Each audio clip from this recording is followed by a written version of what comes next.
Well, hello there, beautiful internet friends. This is way too up close and personal, now isn't it? Please excuse any thunder you hear in the background, as Colorado is currently being Colorado. Happy anniversary to me! Guys, we've made it 6 months. Today is the 6-month anniversary of losing my leg. My 6-month amputation anniversary. Let me know which one you like the best. Let's talk about how things are going. Yesterday, I lost my mind. I felt like I hit a wall. I didn't literally hit a wall, but I would have liked to, because at least that would have been like an expression of the frustration and anger and rage that I was feeling. Not being able to walk, adjusting to all of this like new normal for 6 months, just like hit me all at once. And there's no way to sugarcoat that. There's no way to be like, you know, I got a little frustrated, but like, it's okay. I am super not okay with it, actually. Yeah, and I had myself a good little pity party. I threw a fit, you know, very healthy, productive things to do. And that's actually not a joke. I do think that having a pity party for yourself every once in a while can be a pretty good way to like get the negativity out and then move forward. But with that said, things have not gone the way we expected them to go over the last 6 months, now have they? So let's recap for anyone who has not been here since the beginning. October 11th, I had my leg chopped off below my right knee to get rid of an ankle that was dying and making me live in pain so that I could live a fuller life and just have a shot at life not existing in pain, not having every day dictated by an ankle that was in so much pain. In November, I got casted for my prosthetic. For below knee amputees, the estimation is that 6 to 8 weeks after amputation, you'll get casted for your prosthetic and start being able to put weight on it. The reason for that is you need the bones and incisions to heal. So that happened for me. It got delayed a little bit because there was like an infection, weird abscess thing that, you know, burst and then got taken care of. Small delay, no big deal. Then I started learning how to walk bit by bit. And then early December, I had a bad fall in a restaurant where I fell directly on my amputated leg, really messed things up. The effects of that continued to show themselves over the next couple months. I developed a bursa and then another bursa by Christmas. So like within the first 2 weeks of actually having my leg, I stopped being able to use it because it hurt so much. They kept trying to make modifications for it and nothing would work. By January, I was not using it at all. By, I believe it was early February, they were like, okay, this is a bursa. It doesn't seem to be going away. Let's see what's going on. Figured that out, had another one developing on the other side of my leg because this fall really jacked things up, and realized we had to have surgery.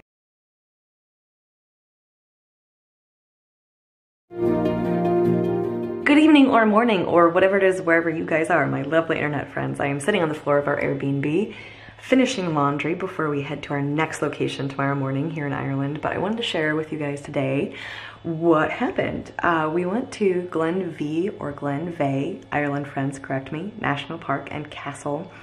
And first off, it was breathtaking and amazing, and I was reminded yet again how truly healing nature is. But secondly, I was able to actually hike, sort of, for the first time, not just since amputation, really since, I don't know, maybe 1.5 years. There may be a couple okay days in there before I had my surgery where I was able to go walking, but mostly I was just in so much pain that I wasn't able to, and today was a good day. Like, my bursa issue wasn't really hurting that much, and so I was able to take my eye walk, and I was able to do this. We're gonna watch Joe go up all 67 steps of her eye walk. That's right, it's gonna be like a 20-minute video.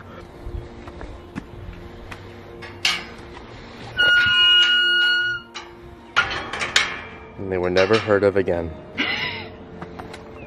Should like fuzz it out like zzz, static. I'm queen. There's more to go. No. We're coming to the top. Give everybody a reference point. She came up all the way here by herself. It's like an actual hike.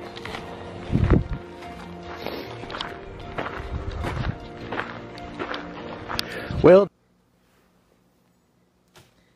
check it out, guys. All right, so this is my messed up ankle. It's kind of hard to see here, but I've had 2 major surgeries there, 2 major surgeries there. That's the most recent one. They cut into one there, back there. Got a couple happy scars right there too. So I don't know if you can really see me too well here. We'll see. So that's the leg that we're considering removing, like I said, it hurts pretty much all the time, every day, and it will like click and pop and hurt like hell out of nowhere, and I spend every night icing it, and I can't really walk. So I just wanted to show it to you guys before we kind of go any further, and maybe just have visual record that it existed if I do go ahead and remove it, which is a weird thing to be saying. And I'm pretty sure I'll probably get comments that I shouldn't do this, but, or maybe not. Maybe people will understand it and get it, but we'll see. But yeah, that's my leg, and I don't actually remember how many surgeries I've had on it. I should have kept count. We actually did at one point. We used to write down the dates of every surgery that I'd had on this massive pair of scrubs that someone gave me when I was leaving the hospital. They were like a size extra, extra, extra large. And we used to write down the date of every surgery or procedure I had, but then they burned in a house fire that happened when I was 16. So I lost all those dates, and then I've changed doctors so many times. But I think it's been around 10. I think it's been about 10, and different injections and stuff in there as well. So yeah, at this point I'm thinking it's probably best, given the information and life I'm living right now, to go ahead with a lower leg amputation. But we'll see. We'll find out soon. Thanks, guys. Hey everybody, it's Jo, welcome back. So this will be a quick video, but I wanted to take a moment to show you what they gave me when my cast came off 2 weeks after surgery. My hoodie just stuck to it.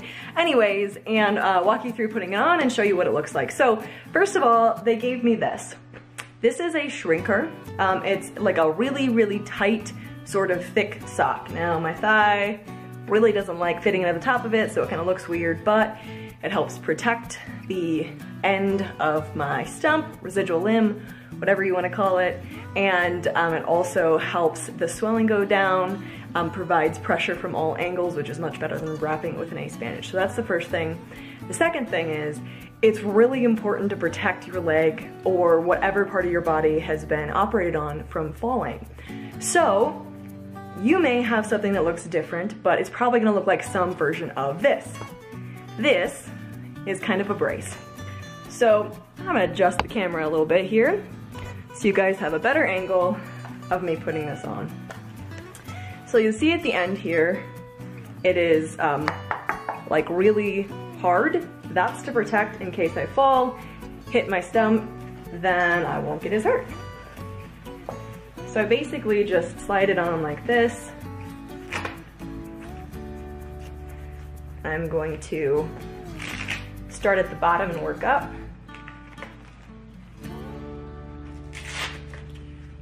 It's important that it's tight, but definitely not cutting off circulation. Now this brand in particular, you'll definitely see if you're working with Creative Technologies, orthotics and prosthetics. I'm not sure if this brand has gone all, out to other places just yet. So like I said, yours may look different, but you'll probably have some version of this when your cast comes off, if you have a cast, before you get your new leg. Now, I cannot move my knee at all. It is like really, really stuck in there, which is a good thing. So that is what the brace looks like and a shrinker looks like. You'll probably get both of those after surgery. Not everyone has a cast. Some doctors disagree with the practice. Some doctors do it. Mine did. I had it for 2 weeks. Some will have it for 4. It really varies depending on which surgeon you have. Regardless, you are gonna have some kind of protective device after your whatever comes off before you actually get your prosthetic leg. So it looks like I'll probably start working with mine in about 2 or 3 weeks. Fingers crossed, hopefully, but in the meantime, I'm using this whenever I'm walking about. That is today's video, guys. Let me know what requests you have, and I will see you soon. Thanks so much. Good morning, my beautiful friends. I realized I have not told you a very important story. If you follow me on Instagram, you probably know part of it, but I want to tell you the story of my ankle in the days, weeks. I'm not working so great with words today as that past sentence just proved yet again. What I'm attempting to say is I would like to tell you the story of my foot and ankle in the days leading up to my amputation, because I thought, you know what? I'm gonna give it a proper goodbye tour. We went driving in the mountains, and then I went walking in the dirt and felt leaves on my feet, and then came back, and a couple days later it was snowing, and I walked outside in the snow, and even though all of those things caused me pain, I knew that it was gonna be the last time I felt non-phantom sensation and pain on that part of my body, and it only seemed right to try to experience things that I wouldn't experience again. And I sat at my friend's house in a window trying to calm some of my fears before surgery, and her cat jumped up and rubbed against me, and again, that did not feel great, but I got to feel his fur against my skin, and part of me feels like it's like way too over dramatic, or whatever the word would be, like to give your leg a goodbye tour, but whatever, that's what I did. And then the day before surgery, I called my friends over, my good friends, who most of whom have known me since all of this started, basically. Like back when I was 13.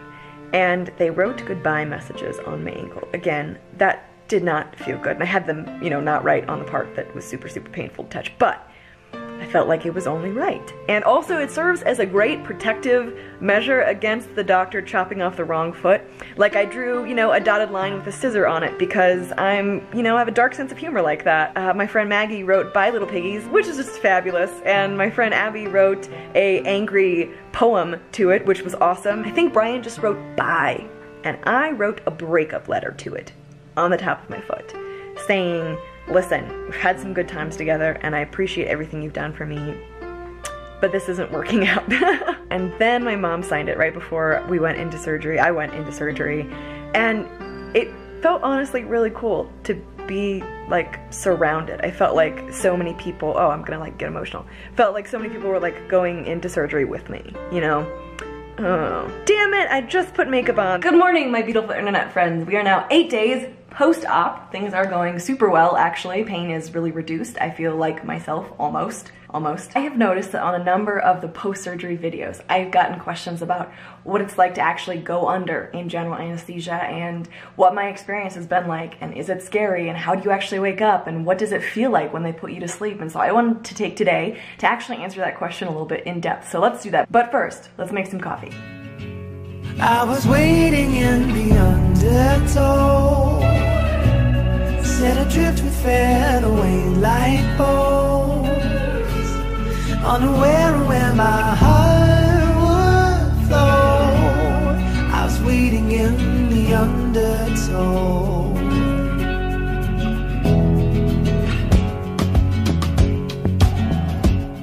Good morning, my beautiful, oops, oh, I just spilled all over myself. All right, that is a normal morning as far as my life goes. Let's talk about anesthesia. I want to talk about the process in general and then get into some specifics, like if you really didn't want to go under, is there any way that you could fight it and stay awake? Or have I ever woken up? Because people have asked me questions like that. So let's say, for instance, you had to have, I don't know, ankle surgery, like I've had to have countless times. What will happen is you'll be told that you have to go under, you have to have anesthesia.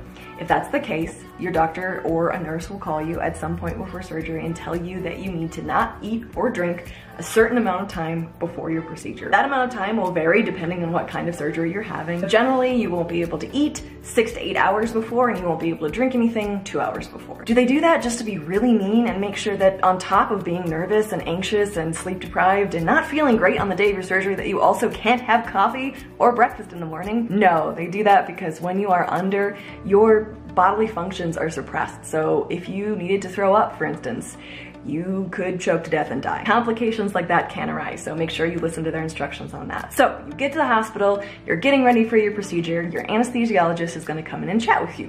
He or she will answer any questions you have about your procedure. And again, this is about general anesthesia. There are different ways of being sedated for procedures. Real quick note, guys, it is really important to talk to your doctor about any concerns you have, any medical conditions you have, anything. It is really rare that anything goes wrong in anesthesia, and anesthesiologists are trained to deal with that. You are going to be, chances are, in really good hands. With that said though, they need to be aware of any pre-existing conditions, whether that's medical conditions, whether that's metal in your body, whether that's anything you have going on mentally. Like I've said before, I have PTSD, and that is something that I always let them know about because it interferes with how I wake up from anesthesia. General anesthesia is generally, I've said generally like 12 times in this video, haven't I? Freudian slip? I don't don't know. Generally speaking, general anesthesia is a combination of IV drugs and gases. So you're gonna have an IV in for surgery, and you'll also have a mask placed over your face. Sometimes, and I greatly prefer it this way, they'll start making you sleepy when you're still in kind of like the pre-op room. They'll inject something into your IV, and you can make sure to ask them to let you know when this is happening. That kind of makes you start to drift off or relax. Then they'll wheel you into the surgery room, and then when you get there, whether or not you've had that kind of pre-sleepy drug, it'll be time to go under. So now you've made it back to the operating room, you're laying there on the operating table, everything is bright, everything is white. What happens now? Well, what is probably going to happen is they're gonna have you count back from 99 or count back from 10 or whatever. That's kind of the universal, hey, you're gonna take a nap now, and you will be going to sleep. People have asked me if they can resist it, if you can consciously control it, if you really fought it off, if you could stay awake.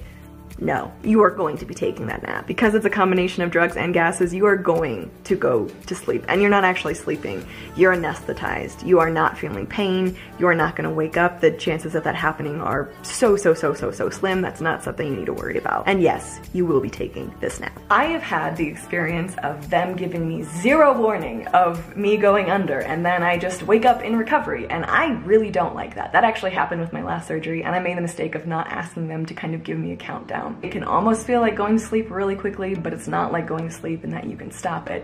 You are going to go to sleep. Waking up from anesthesia can provoke a variety of responses. You've probably seen some of the videos of people being funny after waking up from anesthesia. You probably haven't seen the videos, if they exist, of really bad reactions waking up from anesthesia like I've had. Living with PTSD, waking up from anesthesia has not been a blast. I've woken up in a full-blown panic attack before, and I've also woken up completely fine, like literally waking up from a nap. Now, most people don't have any problems waking up from anesthesia. You're probably just gonna slowly come out of it. You're gonna have a nurse kind of saying, hey, you know, your surgery went okay, it's time to wake up now kind of thing, and you'll be given snacks, which is always a good thing. Snacks are great, generally crackers or pudding or something like that along with some juice. Get you drinking. Your throat may be sore, that's from the anesthesia as well. And on average, it takes about 45 minutes to kind of come to in the anesthesia recovery room. You're gonna be a little bit groggy because you've had a lot of drugs in your system. And the thing that not a lot of people ever talk to me about, but has been my personal experience, is that for days afterwards, you might feel off, you might feel different. If you've been under general anesthesia, someone is going to drive you home. They're not gonna allow you to drive yourself home. You might be sleepy the rest of the day. You might not be. I don't know how your body works, you do. But how it works for me is that generally for 48, 72 hours afterwards, I am just feeling like poop, honestly. I am on the couch for the most part. I am groggy and I don't remember a lot, and I just feel pukey and gross and icky, and I am just not having a fun time. That's until the drugs get out of my system. I drink a lot of water, make sure to kind of flush everything out of there. Your medical team is going to give you specific instructions on what to do after your surgery. Listen to those. Generally what happens is when it comes to anesthesia specific stuff, they'll tell you to go ahead and eat and drink whatever you want that you can tolerate. So that is my kind of anesthesia 101 from my experience, what I've experienced, the times that I have gone under, and also some really basic anesthesia information. I'll put links to articles down below where you can read a little bit more about it. Also, if you're watching this because you have to have surgery and are worried about anesthesia, let me assure you that I've gone through it many times and I am here. I am just fine. I've had some weird reactions, but I've gotten through it just fine. And anesthesiologists are very highly trained doctors. They know what they're doing. You'll be in good hands. And I'm here wishing you all the best for your upcoming surgery or procedure. Huh. Excellent point, Johan. Oh, hi there. Do you like my super cheesy introduction there? I wanted to take a moment to address the final question that people were asking me about going under in anesthesia. Have I ever woken up during it? Or have I ever known anyone who was woken up during anesthesia? And also take a moment to introduce you to our sponsor, which is audible.com. Legitimately, no joke, I have been listening to an audiobook tonight called Chasing the Scream. It's a book by Johan Hari about the evolution of the war on drugs internationally, something I'm super interested in. I have had an Audible subscription for, I think, about 3 years now.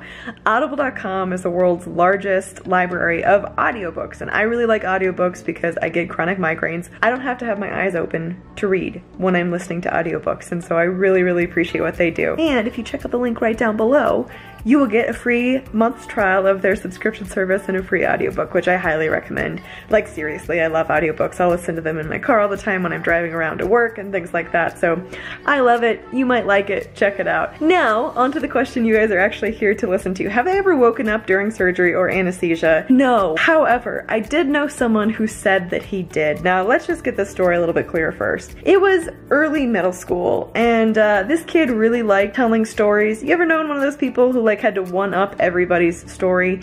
I was talking about my surgery, and he was like, I had surgery and I woke up during it. And I was like, wait, what? Apparently, his words, he had open heart surgery when he was a kid. He remembers waking up for like a split second before they put him back under, and that's his whole story. So aside from that, I've never known of anyone who ever woke up. I know a lot of people get really freaked out about that, but sincerely, medicine and technology have evolved so much that the risk of that happening is so minuscule, and I will also link an article down below that addresses that concern specifically. So thanks for listening, guys. I love you. I'm thinking of you guys, and I will see you in the next video. Bye, guys. Had her from the sky, all about it. Down the river, high tide flows around it. Through the whispers of pines, I hear them sing. The more you love, the more you live. Check this out. Yeah, that's not normal. It's hard to really get an idea of what's going on from just a video, but this is not normal, and you can tell how big it is. And now it's discolored. It's like super fluidy. I can't really press too hard on it because it hurts. Obviously, something is not quite right here. Right, guys? This looks normal. This doesn't. I became an amputee about a month and a half ago, and I'd love to tell you a story of how that actually came to be, but it is 14 years in the making. Let's start at the beginning. Also, before I begin, let me note that there are pet rats running around in this room, so if you see them in the background, don't worry, my house is not infested. I loved horses from the time that I could remember. I was your classic stereotypical girl who just wanted a pony for her birthday. Now, I was able to start horseback riding at a local barn when I was 12. This is Bridget, everybody. She may be joining us for the rest of the video and trying to steal my earrings. I've told you before, Bridget, you can't do that. When I was 13, I got to go on a trail ride in this big open field. I'd always dreamed of doing this, and we took our horses, me with two of my friends, galloping. And it was honestly, probably the most amazing moment of my young 13 years on planet Earth. Until Georgia, the horse I was riding, tripped. I fell over her right shoulder and landed on my neck. There's no reason that I should have shattered my ankle, but when I came to, because I'm pretty sure I blacked out for a moment, that is what happened. My ankle was immediately swollen and black and blue, and long story short, I ended up at the hospital. They told me that it was a very unique break. My tibia had broken in half and been shoved up an inch into my leg. Doctors thought it was a really cool break because they had never seen it before, and it's never a good thing when doctors are like, hey, come see this x-ray, we've never seen this before. And I had to wait a few days to have surgery because my ankle was too swollen. They did it. No big deal, it should have been done. But 2 months later, got an x-ray, found out that it was healing wrong. They had to break my ankle again. I've always been a really active person. I participated in martial arts and swimming and hiking and all different kinds of things, but just lived in pain all the time and was taking painkillers all the time, and couldn't stand it. And this last year, it got to a point where I couldn't even walk. And that's not a life that I want to lead, in pain all the time. Now, I was always told that when there was too much pain in my ankle from the fusion, we would replace it. And that, you know, if we had to replace it, we might have to replace it again. And that someday, way down the road, I might have to have an amputation, like at age, 70. And age 70 became age 27 this year. Because when I actually looked into the reality of what an ankle replacement looked like, and when I actually got doctors' opinions on it, it turned out that is not a good idea for me. I'd still be living in pain, I'd have very limited mobility. The failure rate for ankle replacements is really high. I'd probably have to continue having surgeries, and I couldn't do it anymore. I wanted to live life, embrace life, stop living from surgery to surgery and from more pain medication and more pain medication. And so I made the decision a couple months ago that we were going to go ahead and amputate, because it was going to have to happen in a couple years anyways, whether or not we did the replacement first. And I didn't want to have to keep having surgeries and living in pain until that point anyways. I'm young, I'm otherwise healthy, I'm light. There are good conditions for an amputation to work. And so I decided to go ahead with it. And it is the weirdest thing. I can't express to you how weird it is to make a decision to chop your leg off. I am grateful that I've never had to wake up out of like a traumatic situation and be missing a limb, which is the situation for many people. Having to make the call that I am going to walk into a hospital, go under, and wake up without a limb is bizarre. It's just weird, guys. But I decided that that was the best thing. I eventually had my family's support, though it was hard for them. And on October 11th, I walked into UC Health in Denver and got into that hospital bed and put on that hospital gown and waited for the anesthesiologist to come in and give me the good drugs. And my little rat is eating my books. What are you stealing? Okay. Rats are thieves. If you didn't know, they take glee in taking everything they can from you. This is one more thing in the line of many thefts. We're gonna have to have a conversation, Bridget. Bridget. Sorry about that brief but adorable interruption, guys. As I was saying, I waited for the anesthesiologists, I kissed my husband goodbye, I hugged my mom, and then I kind of laid there in semi-panic, shock. I don't know, what are you supposed to feel when you're going into surgery to have your leg amputated? I didn't cry, I kind of expected to. And the thing that I was scared of was waking up from that surgery and being like gripped by regret immediately, thinking like, holy hell, what have I done? Like, why did I do this? Why couldn't I have just continued to live in pain for the sake of having a leg? I'm gonna look different for the rest of my life. I'm 27 and I had my leg amputated. Like, why did this happen? I thought that that might be what I thought when I woke up, and it wasn't. And I'm so grateful that it wasn't. I woke up and the nerve block didn't work. If you don't know what that is, they like kill all the nerves in your leg basically before a surgery like this. And so I woke up feeling everything. I was crying and screaming in pain. And so they called my husband in to hold my hand as they got pain under control. But I remember thinking, even then, I am so glad I did this, because I can finally work towards something. Like, there's a light at the end of the tunnel instead of just working towards like more and more and more surgeries. And even though this is complicated, even though this is hard, even though this is really painful, there's hope. Like, I might be able to run again someday. I can maybe walk my dogs again. I can go around the block with people, you know? So there's hope again, and that's super exciting and thrilling and amazing, and keeps me going when things are painful, and when phantom pain is bizarre, and when people stare and it's odd, and in all the weird parts. I still have never had a moment of regret. This was never what I would have chosen for my life, you know, in a perfect world, but we don't live in a perfect world. And so it's been an interesting journey, and I am definitely on board for the ride. So for everyone who asked, that is the extended story of how I lost my leg. And before you ask, yes, I do ride horses still. I can't do it often. Well, I'm not doing it at all currently as I'm recovering from amputation. But when I figure out how to ride a horse without a leg, you bet I will. I love horses. I just think they're the most incredible, beautiful creatures on planet Earth, and it was not the horse's fault that I fell off of her. She tripped. I trip all the time, like, it happens. So I do still ride whenever I get the chance. I love it. That is it for me today, guys. Thanks for watching. I'll see you in the next video. Oh my god, my rat just fell. She's fine. I'll see you guys soon. Bye. See you guys, she's in one piece.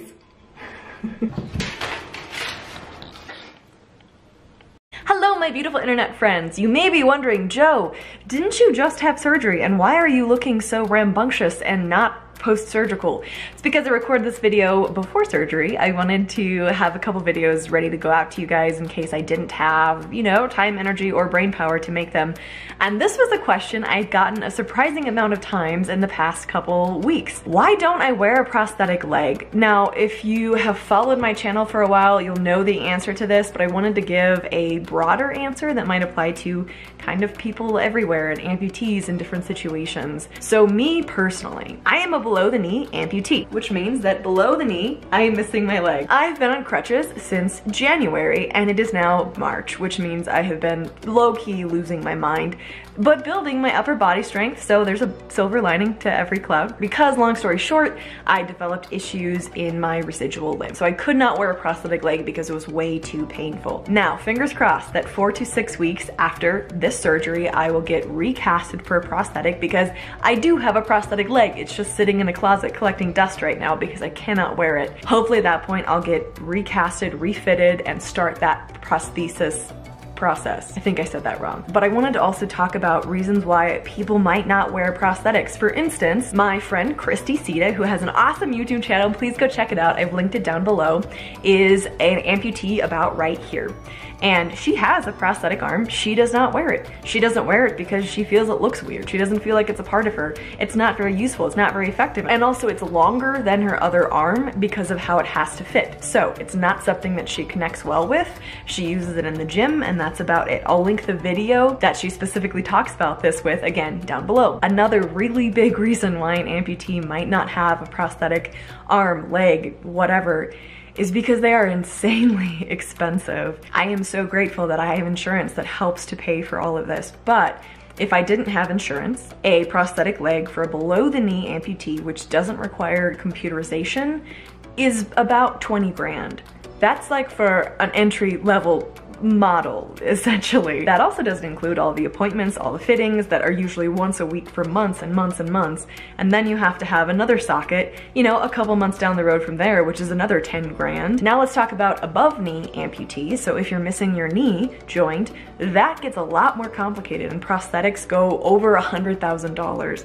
That's a lot of money. I don't have that kind of money. I don't have $20,000 anywhere lying around or anything close to that. So without insurance, there's no hope of me having a prosthetic leg. So depending on someone's financial situation, depending on what someone has for insurance, it might be way too expensive for them. They might be saving up for them. Another reason why someone might not have a prosthesis is they may not like it. It may not fit well. It may hurt. They may be in the process of getting it fit correctly. There are a lot of different reasons why. Now, I received a message not long ago from someone who was considering going through this process of amputation, but said they can't imagine being on crutches for months at a time and would never ever want that. And first off, that is definitely a possibility. And second of all, you will be on some kind of crutches or an iWalk or something like that for the rest of your life if you have any kind of leg amputation. Because, and this was something that kind of freaked me out when I was considering this process, this was actually the scariest thing for me. You're not wearing your prosthetic leg all the time. You get home and generally speaking, you take it off. It's not super comfortable to wear all the time. I mean, you get more used to it, but still, you come home and you take it off. You get up in the morning and you don't have a leg on, so you're either hopping around, which can cause stress fractures in your foot and other fractures in your foot, and I'm pretty sure my foot is getting a little banged up from the hopping that I've been doing, or you're walking around in crutches, or you're scooting around on your butt around the floor, which I've also done too, or you're using some other kind of mobility device, or you're in a wheelchair.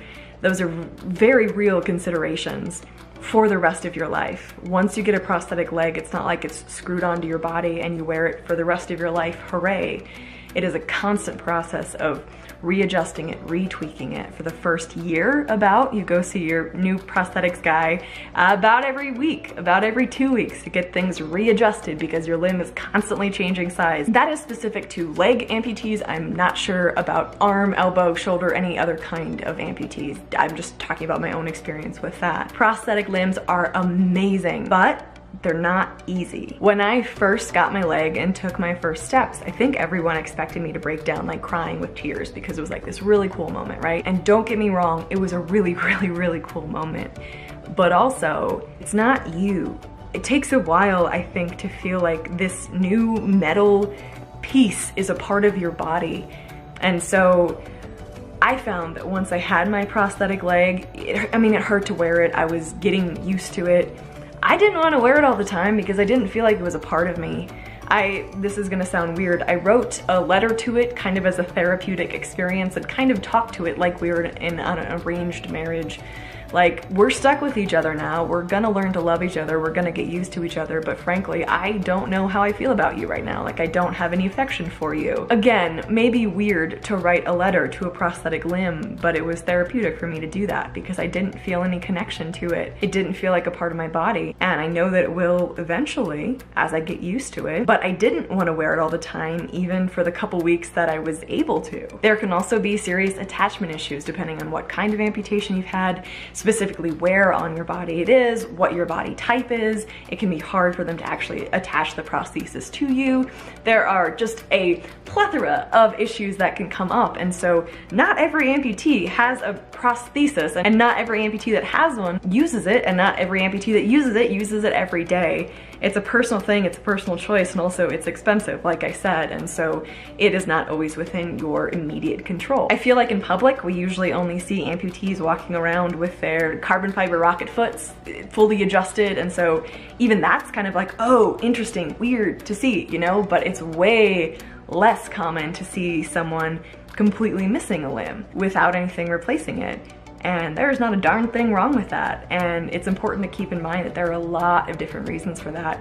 Again, they can be personal, they can be financial, they can be medical. So those are just some. Let me know in the comment section if you're an amputee or you know an amputee that doesn't wear a prosthetic and what that reason might be, because I think these are important to talk about and to know, because I have gotten a lot of messages and questions about it in the last couple weeks. As for me, my fingers are like super crossed that this surgery will go well. It will fix the issues that I'm having. I will be able to get fitted for a new prosthetic and things will go smoothly onward in 4 to 6 weeks, and I will definitely keep you guys, of course, updated on that. But I just want to take some time to kind of go through different reasons why people might not do that or might not have one today. So I look forward to talking to you guys in the comment section. By the way, real quick, if you are interested in like quicker updates on how things have gone, definitely follow me on Instagram. That's where I will be posting well before I can edit any videos post-surgery. So follow me on Instagram if you're curious on how everything went. As always, I love you guys, I appreciate you guys, and I look forward to talking to you soon. Bye guys. Have you heard from the sky all about it? Down the river, high tide flows around it. Through the whispers of pines, I hear them sing. The more you love, the more you live. Hello my beautiful friends, it is the day and a half after surgery now, and I wanted to give you guys a quick update and kind of take you through the day before and the day of surgery. First off, I think most of you guys know this, but the reason I was having surgery is because I have not been able to use my prosthetic leg since late December, early January. I had a really bad fall in a smash burger of all places. They had super greasy floors and no signs up, and landed really hard on my residual limb. That led to issue after issue, and I had a really big bursa develop on one side of my leg, and then I actually had another one develop on the other side of my leg. So before I say anything more, let me just take you guys through the day before surgery and the day of surgery. So I just realized I should probably give you guys like the before shot. It's a little bit gross, but I mean, just fair warning. All right, so this is why I'm having surgery. If you look closely, it almost looks like I have matching horns on both sides of my leg. Those are definitely not supposed to be there. This is a bursa. It's really painful to press, like from that side of things especially, and you can see that there's like another one over here. Now this is probably like an osteocyte that's had something form over it. I'm not entirely sure. So they're gonna go in there tomorrow, cut open about 2 inches on one side, cut open about 2 inches on the other side, also remove the screw that is through the middle of my amputation. I'll put an x-ray up on screen so you can kind of see what I'm talking about. Hopefully all those things will get done and go smoothly. Completely unnecessary surgery prep step completed. I just curled my hair because it makes me feel pretty, and I'm not gonna feel pretty for quite a few days, so I might as well go into surgery with my hair curled, feeling nice. I think we're ready to go to Denver, guys.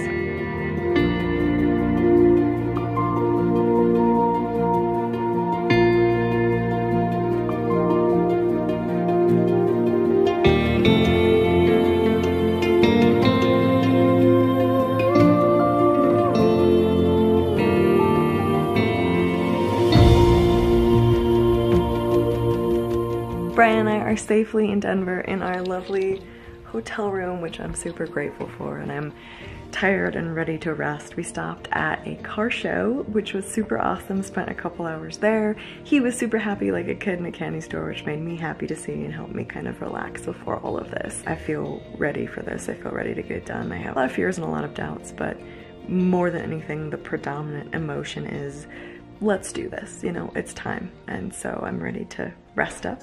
Surgery day!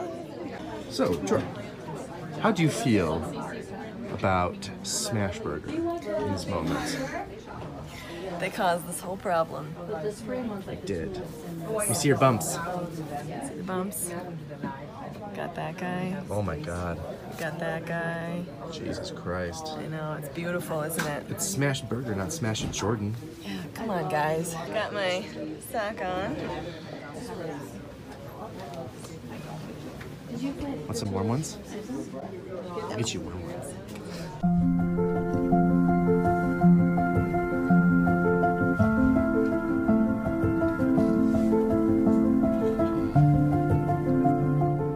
Isn't going. So I just got out of surgery. Apparently there were 2 bursas, as I expected, and they removed the screw, and I think everything basically went well. So I'm gonna... Words are hard when you're coming out of anesthesia. Basically everything went well. I'll need some more crackers and go home. How are you feeling? Yeah, you're all done. Snacky snack time.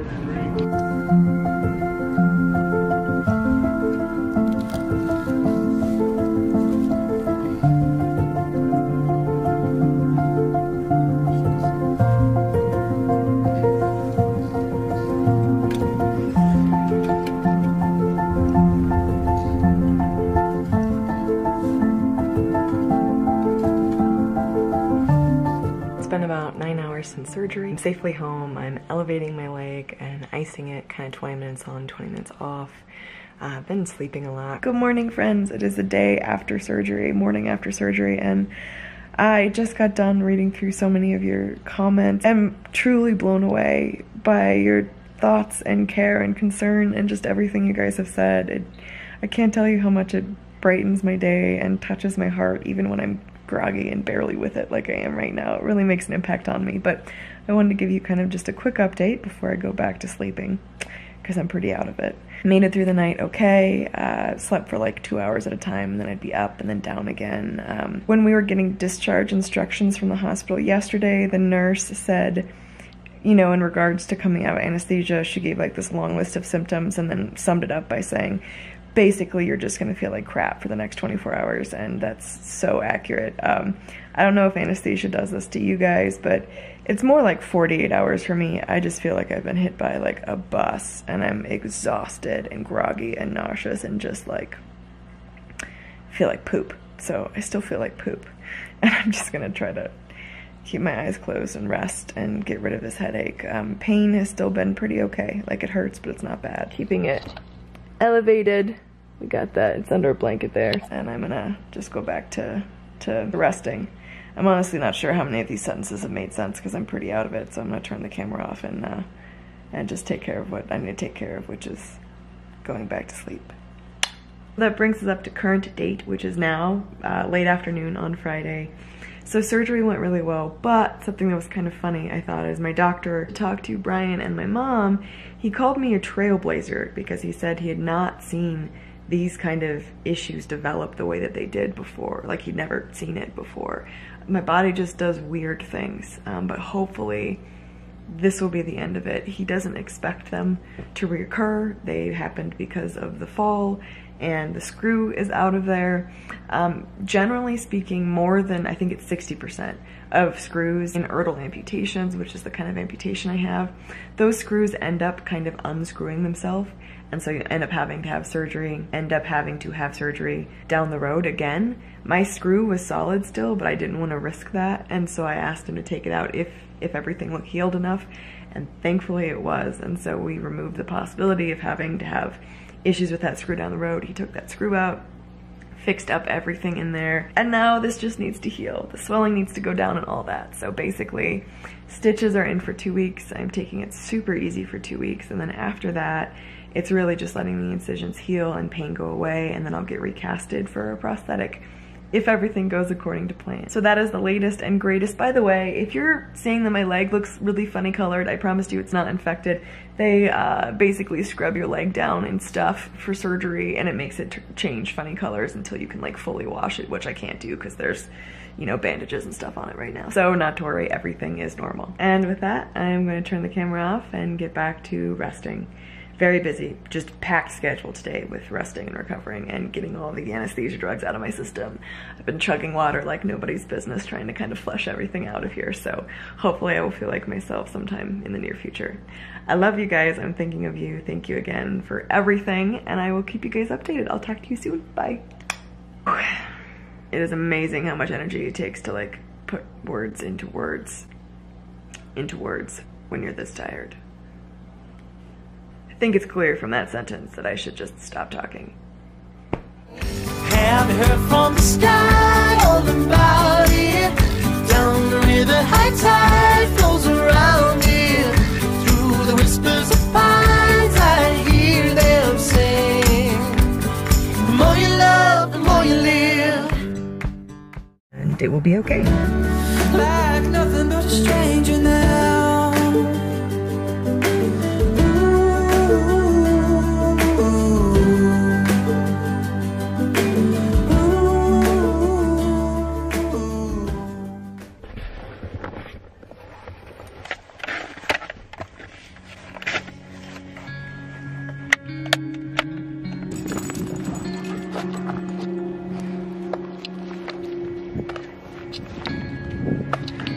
Oh my god, you guys.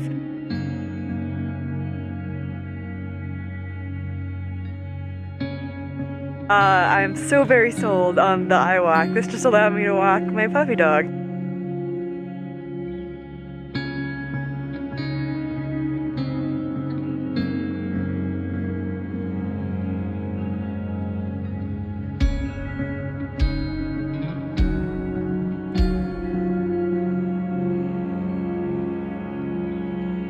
It's kind of hard to talk because it's real cold. My lips are kind of frozen, but I haven't been able to walk my dogs in like months and months. It feels so freaking normal and like human to be able to do this. Sorry it's so windy. But Sadie, we just went for a little walk in the mountains. I cannot thank iWalk enough for creating this and letting me use it. I still can't feel my ears, but oh my god guys, I walked Sadie. And she's super happy about it. No, she's kind of tired right now. I just took her out for like a second, but that was so awesome. My leg doesn't feel too terrible, but it was so nice. Like so nice to walk. Ugh, the little things we take for granted. It was amazing. So I'm gonna drive around the mountains a little bit more and probably keep my camera turned off and just like take time to think, listen to a good book, and just kind of be. But I did want to share that with you guys because I'm so freaking excited that I was able to walk my puppy dog. If you hear that noise, that is the sound of my lovely iWalk, which is empowering my life in such awesome ways like vacuuming, if you can see the vacuum cleaner up there. However, it's squeaking loudly.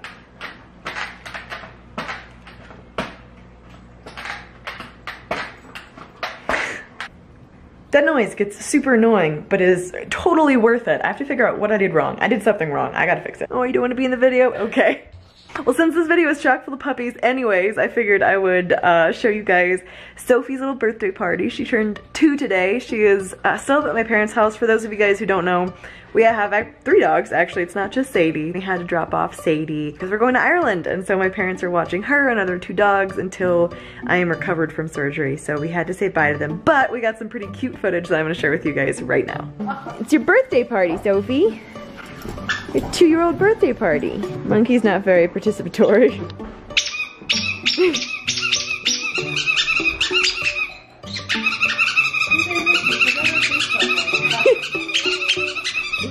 Fry their brains. Yeah.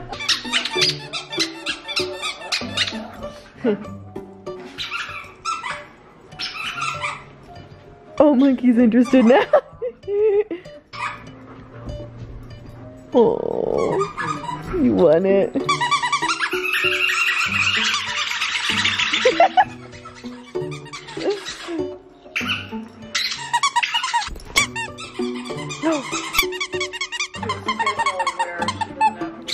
too slow. Monkeys are a good little sleepy puppy. She'll just wait until they're all done, and then she'll go find a toy, and then she'll play with it. She'd rather have a belly rub any day. Good cat. Good catch. You've got all the tennis balls. You see the deer, Sadie? Almost hit these guys, but we break just in time. Be safe, little deer. Have you heard from the sky all about it?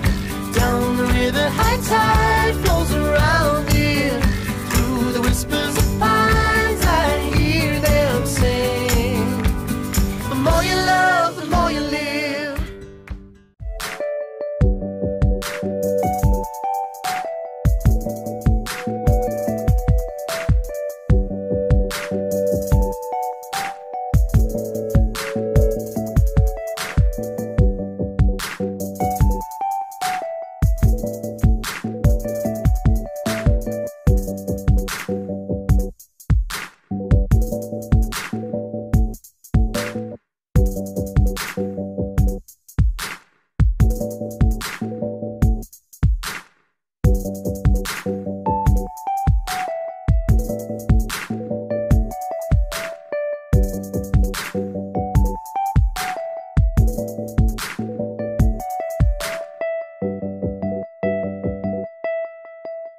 And then I had to leave for hours because I was told, when you come back, we're gonna have it ready to go and you'll be able to stand in it and, you know, maybe take a step or two for the first time. And my expected response and my actual response to hearing that I'd be standing and maybe walking for the first time that day in my prosthetic leg were polar opposite things. I figured I would be like just jazzed and super excited and like ready to call everybody I knew and just tell them like, oh my god, today's the day, as soon as I heard that news, but I did not feel that way.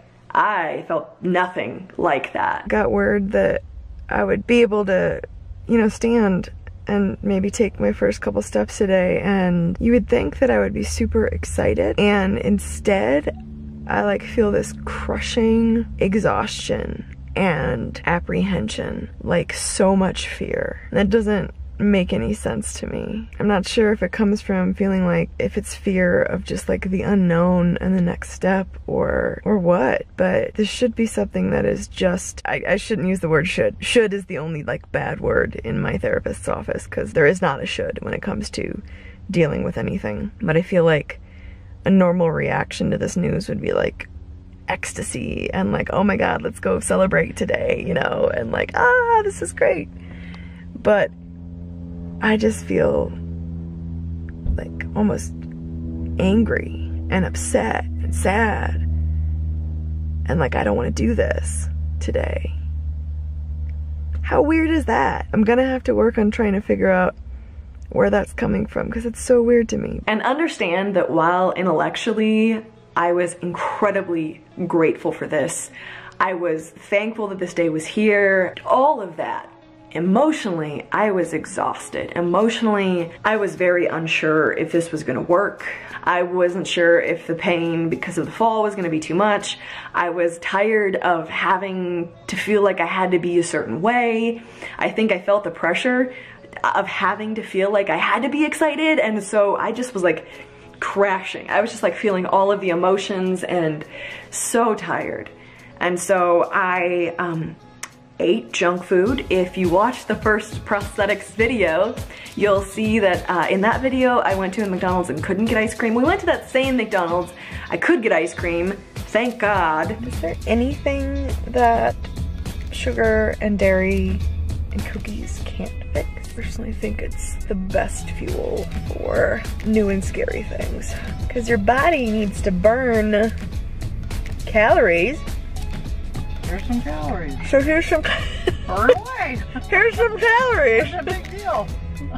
So filled with junk food, I took a nap in the back seat and just waited for the appointment, figured I'd get it over and just go home, you know? Thankfully, that is not how things actually went when I got there. My husband came up to Denver and met me up there, and as we actually sat down in the appointment, I started getting kind of excited.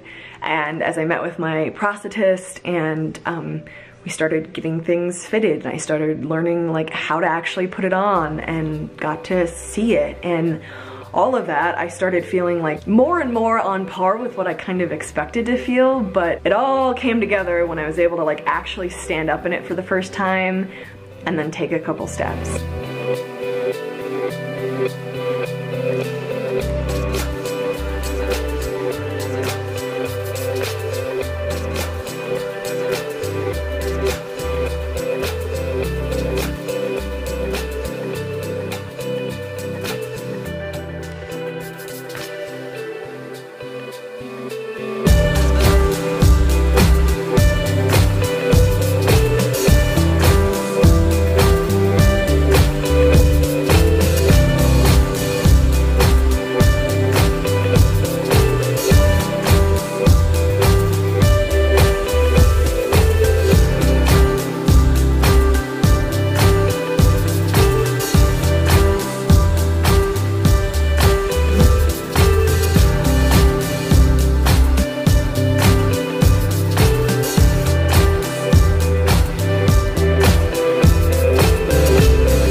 Honestly felt amazing. Like, don't get me wrong, it really hurt. It was physically very painful, but emotionally it was awesome. I was able to do so much more than I expected. Like, my leg is doing really, really, really well. If there's one thing that I learned like over and over and over again, it's that I cannot predict what I'm going to feel about anything. And the more that I try to be any one thing, the more that I try to fake it, or like always be positive, always be happy, it just doesn't work. That might work for like an hour or a day, but it doesn't stick. And that was definitely true in this case, because I felt pretty much all of the emotions in like an 8-hour period. Like, you name it, I felt it. And I learned over again how important it is to be honest with myself and not to like fake it for me, for my family, for my friends, for the camera, for anybody, because this journey is weird. This journey is crazy. Like, it's really cool. It's super exciting. And then it's also like a tiny bit heartbreaking and really painful. And there are moments when I get angry and moments where I'm scared as hell, like I was yesterday for moments. But overall, it's really cool. And I think if there's one takeaway that I have from yesterday, aside from I have a leg, which is super cool, it's that I need to continue to practice authenticity, because I place a high priority on that. And when I stop being authentic with myself, I just crash and burn and end up angry and bitter and crying in a backseat of a car riding around Denver waiting for an appointment. So I'm gonna continue attempting to do that, and I hope that's okay with you guys, because it does not mean being chipper and happy and positive all of the time. So from here on out, it's gonna be learning how to walk on my prosthetic leg, learning how to walk on it without crutches or without other aids, because there's no way I can put my full weight on it yet. It's gonna be a while until I can like build up to that. Pretty much every week I'm gonna be meeting with my leg guy, my prosthetics guy, to have the socket reworked and redone, make sure that there's pressure in the right places, not the wrong places. Then eventually I'll get my final socket. It's only final for a couple months, and then I'll have another one made in about a year. I should have like the leg I'll be using for a long time at that point. So it's gonna be an evolving process, but a big step, do you like that terrible pun, was taken forward yesterday. I do have my foot here with me at home. You can see kind of like some of the cool pieces in there. So this Christmas, I will be learning how to use this baby and enjoying the process. Thanks guys for watching. I hope you enjoyed. I seriously appreciate all of your support more than I can tell you, and your encouragement. And thanks for being part of this journey and for being excited along with me. I was able to take my first steps yesterday, guys. How cool is that? Thanks for watching. I look forward to talking to you soon. Bye, guys.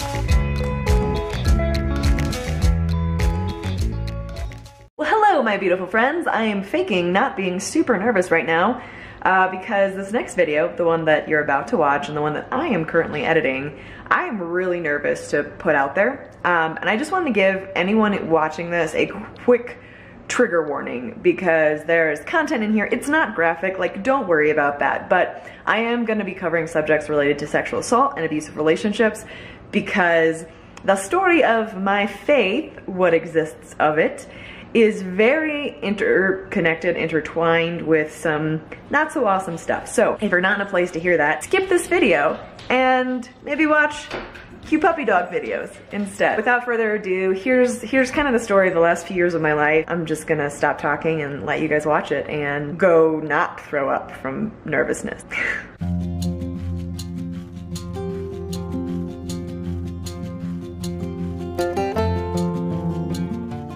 Well, good morning or afternoon or evening.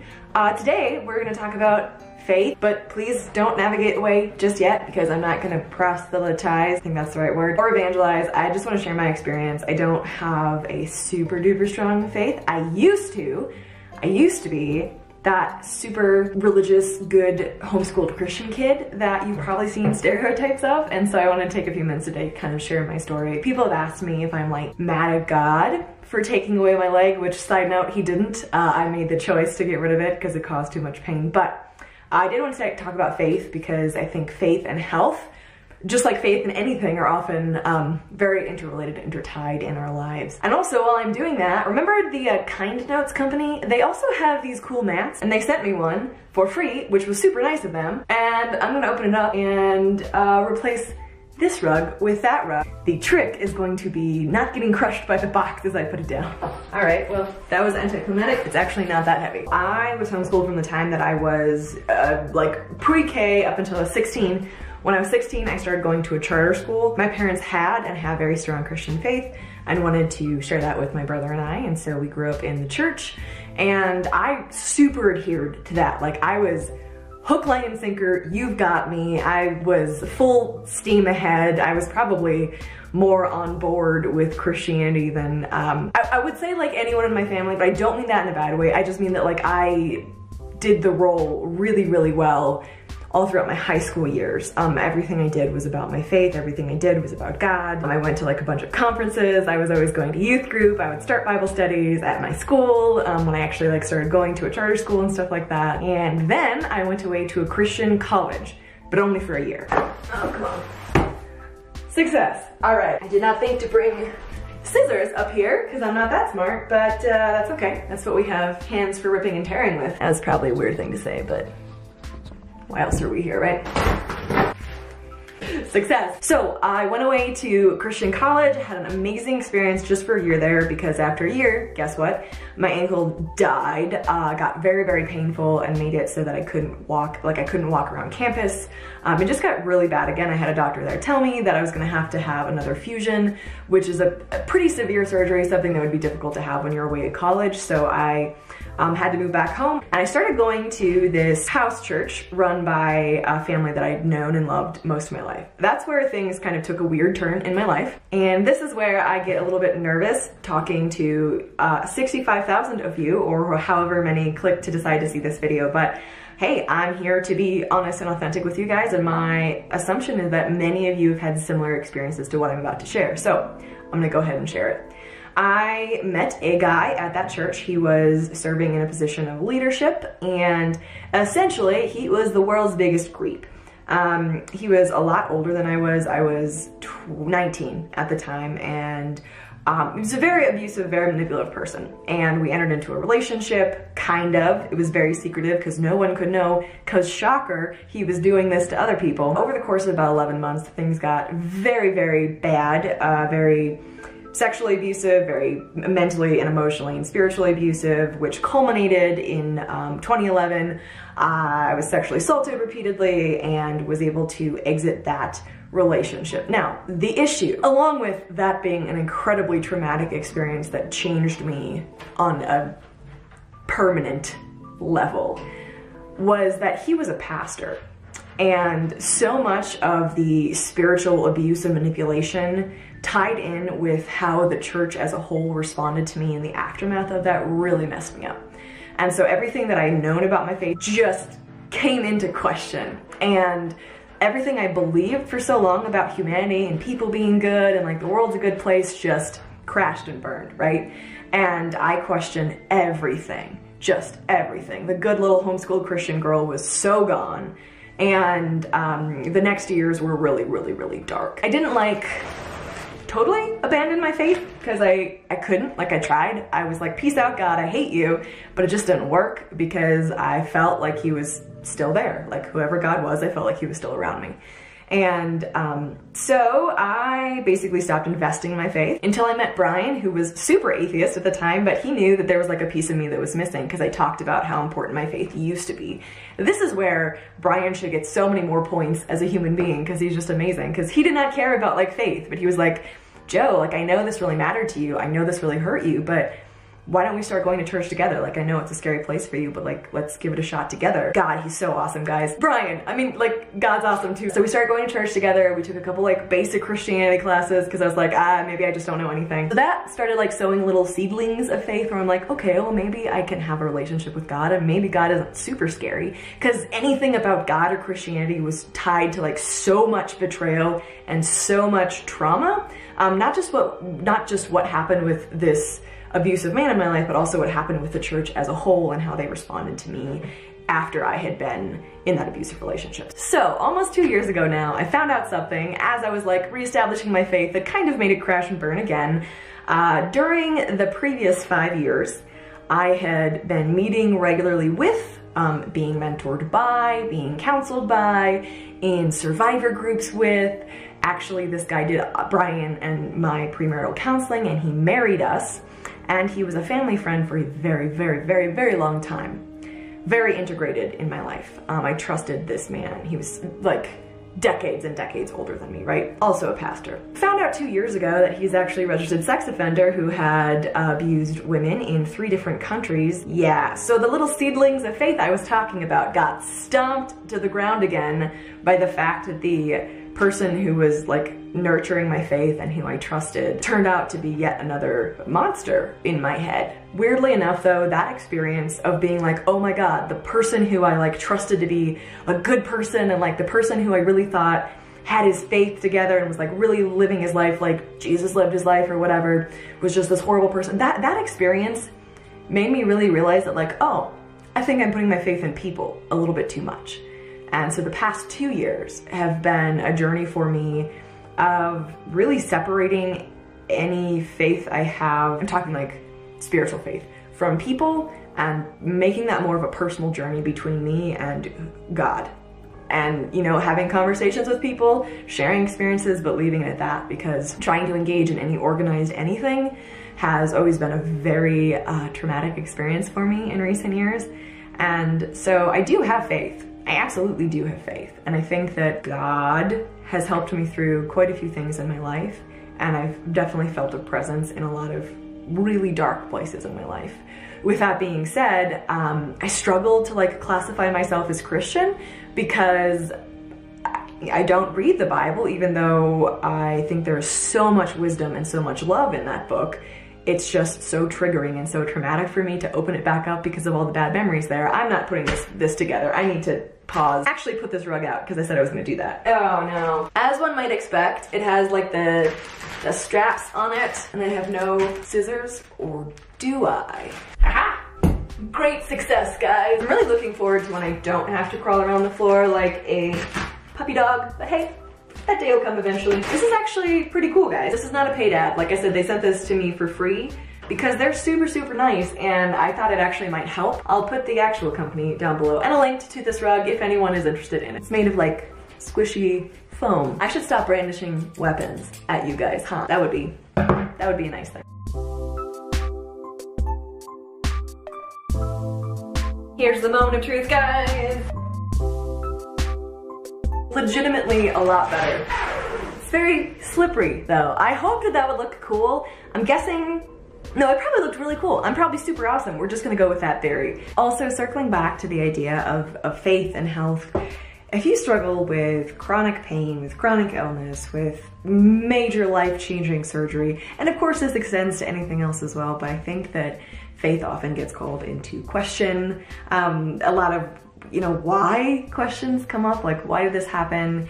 And I've had questions come up of like, have I questioned God because of this major life change that I've just gone through? And the answer to that is no, not at all. I've definitely had anger, just like anger, not directed at anyone, at the way that life has gone sometimes, because I would rather not have had all of this happen. But I think it kind of circles back to my theory of life, which is that things happen and we adapt. Human beings are incredibly adaptive, and I think that is one of the coolest things about us. We are so resilient. You are so resilient. I am very resilient. And when bad things happen, or things that we seem to think are bad, or that are painful experiences or negative things, they suck, period. And also, we find a way to get through them if we determine that that's what we're gonna do. If we put our minds to it, if we keep going to bed and getting up in the morning and finding a way through, we'll find a way through. And I think that if there is a God, and if God did create people, if that's the way things work, that is how he created us to be. So no, I definitely don't have anger towards God for anything that happened or for how life is right now. It's just how life is right now, if that makes any sense. I'm not sure if that's a satisfying answer, but that's the answer that I have. Someone likes the box, guys. I would love to hear about what kind of faith you guys have. Are you religious? Like, do you adhere to a specific religion, or do you just have faith in general? I am really fascinated to have conversations about spirituality with people, because it's an idea and it's a topic that fascinates me. I've had so many negative experiences with organized religion, but that does not mean that I am in any way against it.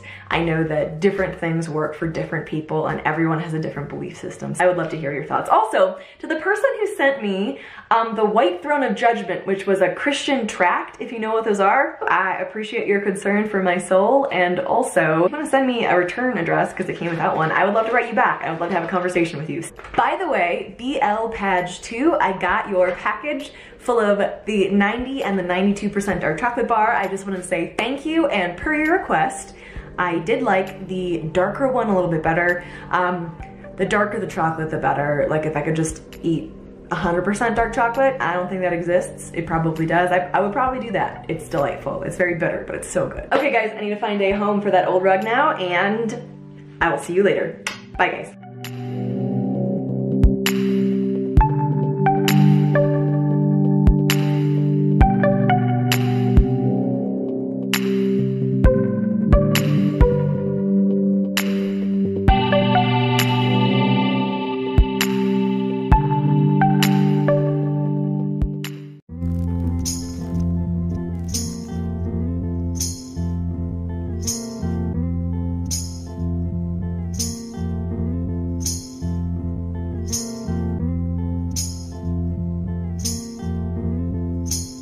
Hey beautiful people, I am looking forward to answering one of the most asked questions tonight, which is how I actually knew I was ready to amputate my leg, because this was not a medically urgent thing, as in I wasn't going to die from an infection if I didn't have it done immediately, but it was an emotionally urgent thing that I do something about the pain that I was in. So I am going to be answering that question in today's video, but earlier today, Brian and I went up to the forest to visit our puppies, who are going to be coming home so soon. For those of you who don't know, in addition to the 3 rats and the 2 cats and the hamster I have, we also have 3 dogs, Sadie, Monkey, and Sophie. They're amazing. And they've been spending weeks at my parents' house as they recover from amputation, because they jump on me and I'm trying to take care of them when I'm home alone. They've hurt my leg before, and so they've been spending time up there. So we got to visit them today, and I know from your comments that you love puppy footage, and so I'm gonna share that with you. And also, this, what you're about to see, is actually the meadow that I fell off Georgia the horse in. I was riding when I was 13, as you guys know, and had the horseback riding accident that was the initial injury that ended me in having to choose amputation. And so what you are seeing right now, it's now covered in houses. It didn't used to be. It used to be this gorgeous wide open field that just spread for miles and miles, and now it's just turning into real estate, which, hey, that's how development works, right? But this is actually where it all happened. And as we're headed back from the puppies, I will show you the barn where I used to ride, as we drive by anyways, where I learned to ride and where I was riding when this happened. I'm gonna film the initial puppy attack. You're about to see, we haven't seen our puppies in about a week. Go for it. Yeah. Oh, my beautiful clothes. Look at the toe she has. Oh, sweetie. Oh. Oh my gosh, it's the coat. It is the coat. Oh, I like that color. I feel like a classy hobo.